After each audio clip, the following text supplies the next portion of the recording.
Hello, church. My name is Joshua. I have the devotion for today. And as you know, we're talking about the titles and names of Jesus. And if it hasn't been spoiled yet, my title is Jesus of Nazareth. Where can we find this title? Where can we find this title in the Bible? We can find it in the book of John, chapter 1. And it's found in we're going to start in verse 44. This is around the time that Jesus is calling his first disciples. But right now we're going to focus on Philip and Nathanael. So verse 44 says, "Now Philip was from Bethsaida, the city of Andrew and Peter. Philip found Nathanael and said to him, 'We have found him of whom Moses in the law and also the prophets wrote, Jesus of Nazareth, the son of Joseph.' Nathanael said to him, 'Can anything good come out of Nazareth?'" So we have Philip coming to Nathanael, and he's like, "Nathanael, bro, we found him. We finally have found him. And his name is Jesus of Nazareth." And Nathanael's like, "Hold up. What? Who? Jesus of Nazareth?" He's like, "Come on, Philip. What can anything really come out of Nazareth that's good?" So Nathanael has this reaction when he hears that he's from Nazareth. And why this is his reaction is because Nazareth is this town that's found in the region of Galilee. And you necessarily didn't want to be from Galilee. Like, you don't want to be a Galilean like Jesus was. Because if you were from Galilee, you were looked down upon from people. You were excluded and you were rejected.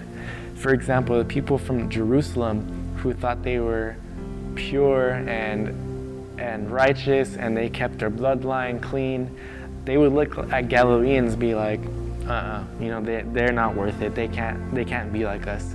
We are the people who are chosen. And why that is because Galilee is this main road that common people or Gentiles would take to get through Israel.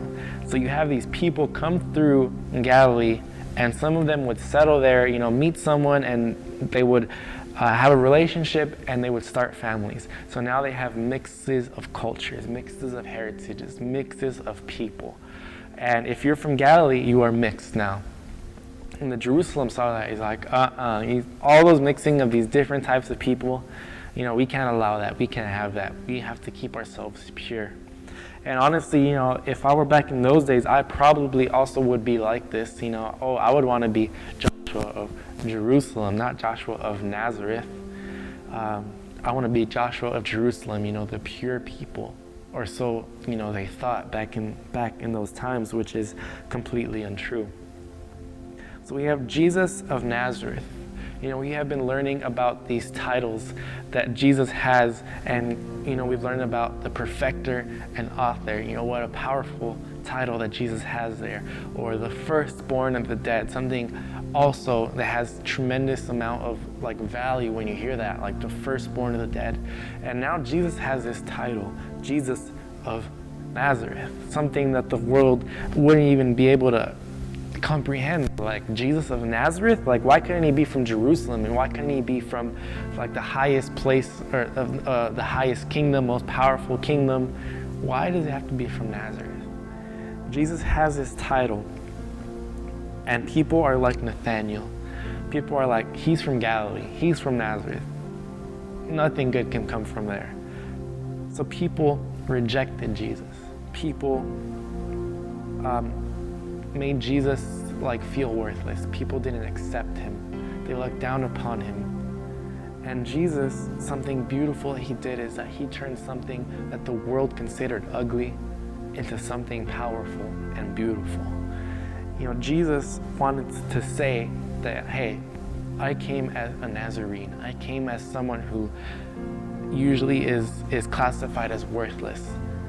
And I came not only for my type of people. He didn't only come for the mixed breeds, for the worthless people, for the righteous people, for the people who kept their bloodline pure. He came for all types of people. So I don't know if you're in a season where you feel like you are worthless, or you are mixed, or you feel like you don't fit in a culture because you are part of this culture and that culture, and you have different heritages. Jesus is trying to tell you, hey, I didn't come for the mixed. I didn't come for the pure. I came for all. And I wanted to share a verse to finish this. And if you have been feeling like this type of season that has been kind of putting you down, there's this verse in Psalms 139, verse 14, and it says, I praise you, for I am fearfully and wonderfully made. Wonderful are your works. My soul knows it well. Jesus is trying to tell you, if you're from Galilee, if you're from Jerusalem, it doesn't matter.